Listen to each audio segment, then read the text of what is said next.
Second का, मुद्दा इस मंच पे खड़े होने का है। और अगर तुम यहाँ पर खड़े हुए हो तो तुम उनसे करोड़ों से बेहतर हो, लाखों से बेहतर हो, जो मंच पे खड़े भी नहीं हो सकते। तो तुम्हें अगर ये मंच मिला है तो तुम अपने आप पुरस्कृत हो, अपने आप पुरस्कृत हो। मेरा परिचय सामने गलत दिया थोड़ा सा, शासकीय अधिवक्ता नहीं हूँ। शासकीय अधिवक्ता का मतलब शासन के कम चलना, मैं तो शासन का हमेशा सील थप्पा उसके अगेंस्ट चलाता हूँ। बच्चों के हित में लड़ता हूँ, बेरोजगारी युवा संघ का अध्यक्ष हूँ, कई बार आंदोलन कर चुका। इसी बीच गौरव मिला मुझे, पुलिस वाले भाई साहब जानते हैं मुझे, 2-4 बार खड़े हो जाएंगे, ये मुझे कई बार अरेस्ट कर चुके हैं, ठीक है। तो मेरा काम सिर्फ ये है कि युवाओं के हित में कार्य करना। और मध्य प्रदेश जबलपुर हाई कोर्ट वहाँ केस लड़ता हूँ, ग्वालियर खंडपीठ वहाँ केस लड़ता हूँ, और इंदौर खंडपीठ वहाँ केस लड़ता हूँ, और सबसे ज़्यादा केस लड़ता हूँ सरकार के खिलाफ। Sorry sir. और सरकार के खिलाफ कौन से केस? जैसे बच्चों को भगा दिया रोजगार से, छोटी छोटी बातों से। तुम्हारे पास ये कागज नहीं, तुम्हारे वो कागज नहीं, अरे तुम्हारे पास कौन सा बड़ा कागज है? अभी हमारे साहब बोल रहे थे कि बहुत शानदार वक्ता है हमारे किसान मोर्चा के, कि देश सनातन से चलता है, देश संविधान से चलता है। मेरे बच्चे सब लोग कुछ पढ़ो ना पढ़ो, संविधान पढ़ना।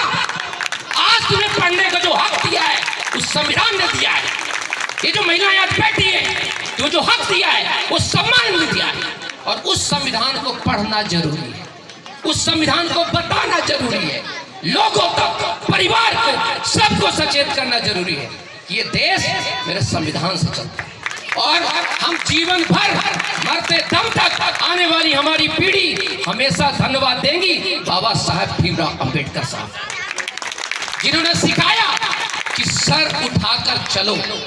तो सभी से विनम्र अनुरोध करूंगा कि आप सभी लोग जरूर संविधान पढ़ें। उसके बाद आईआर साहब को बहुत बहुत धन्यवाद और प्रणाम करूंगा कि आप लोगों के लिए यहाँ पर सुविधाएं शुरू किया इन्होंने, लाइब्रेरी का, कोचिंग का।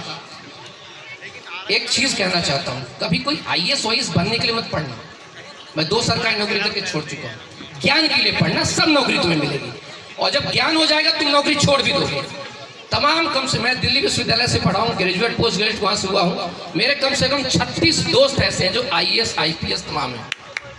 इस मध्य प्रदेश के आईएएस एसोसिएशन के चेयरमैन आईसीपी केसरी मेरे सीनियर हैं, उसी हंसराज कॉलेज से हमने पढ़ा है।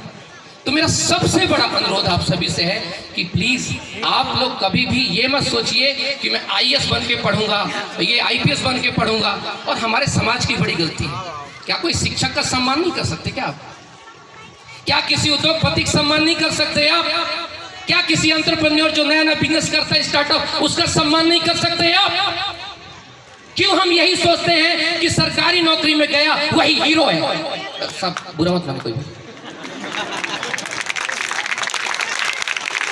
आज मुझे इस मंच पर बहुत अच्छा लगा, यहाँ पर बहुत सम्मानीय लोग हैं, लेकिन मुझे बुरा भी लगा कि 70 साल के बाद आज हम सिर्फ एक सरकारी नौकरी के पीछे बिल्कुल चाटुकारिता में घुसे पड़े।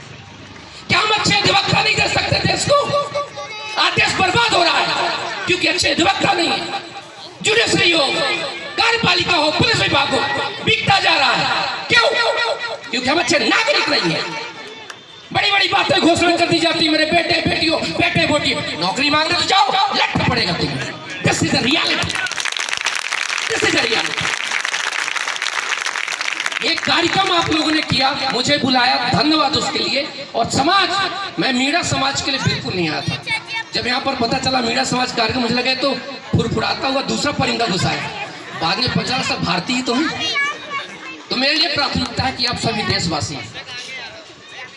चलते चलते एक छोटी सी और बात, मुझे पता भूख लगी आप लोगों को। आप एक मानसून आने वाला है, जब मानसून बरसात हो तो याद रखना, मेरा एक बड़ा भाई, हमारा एक बड़ा भाई एडवोकेट है और यूट्यूब पे चैनल भी है, खूब देखना। कई बार जब भी आवश्यकता पड़े बुला भी लेना। मानसून आने वाला है, देखना मानसून कैसे बरसता पता है? बादल से। बादल समुद्र के ऊपर से, नदी नाले, ये तमाम ऊपर से गुजरता है और पानी को खींच लेता है और अपने अपने क्षेत्र में जाके बरसा देता है।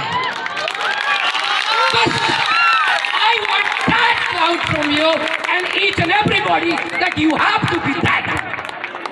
एडिशनल एसपी साहब के सानिध्य में अंडर में इस समय एक लड़की है, प्रभा शर्मा, अनीता प्रभा शर्मा, रायसेन में, वो मेरी मुंह वाली बहन है।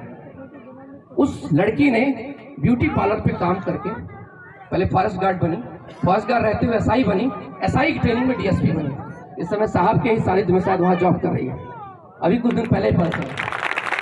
तो मेरा मकसद ये नहीं है कि आपको किसी नौकरी के लिए ढकेलना, मेरा मकसद ये है कि आप शिक्षित बनो, आप योग्य बनो, आप सुयोग्य बनो, और जब आप अपने समाज से निकलो तो इससे कुछ लेकर के वही बरसात करते रहो, अलग अलग जगह बरसात करते रहो। कोई बात नहीं, कोई तुम्हें कहेगा कितना गंदा मानसून था, पूरा पतीला कर दिया, तब भी तुम्हें बरसना है।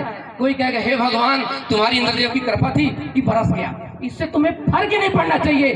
तुम्हारा सिर्फ काम है शिक्षा लेना है, समाज से लेना है और समाज को ही देना है। मजा आया? थैंक यू सो मच, बहुत बहुत शुक्रिया आप सभी का, सभी मंच पर आते सभी लोगों का। Thank you sir, thank you very much. एक बार जोरदार क्लैपिंग हो जाए। राजेश